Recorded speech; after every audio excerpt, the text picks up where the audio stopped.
Welcome to Mamata recipes. మెంతం కూర tomato curry తయారు విధానం. 2 గరిటెల ఆయిల్,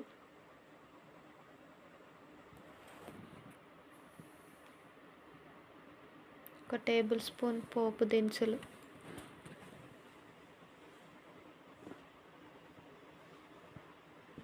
1/2 టేబుల్ స్పూన్ పసుపు,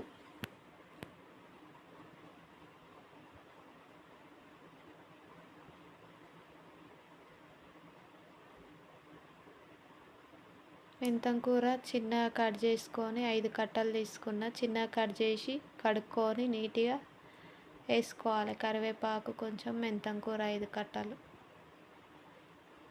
కొద్దిగా ఫ్రై అయినాక టమాటాలు ఒక 5 చిన్నగా కట్ చేసి వేసుకోవాలి.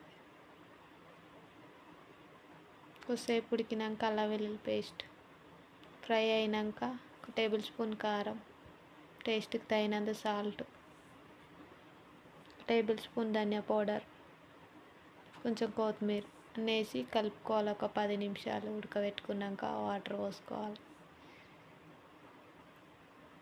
15 నిమిషాలు ఉడికినాక సూపర్ టేస్ట్ ఉంటుంది. మెంతం కూర కర్రీ చేసుకొని తినండి, మస్తు ఉంటుంది.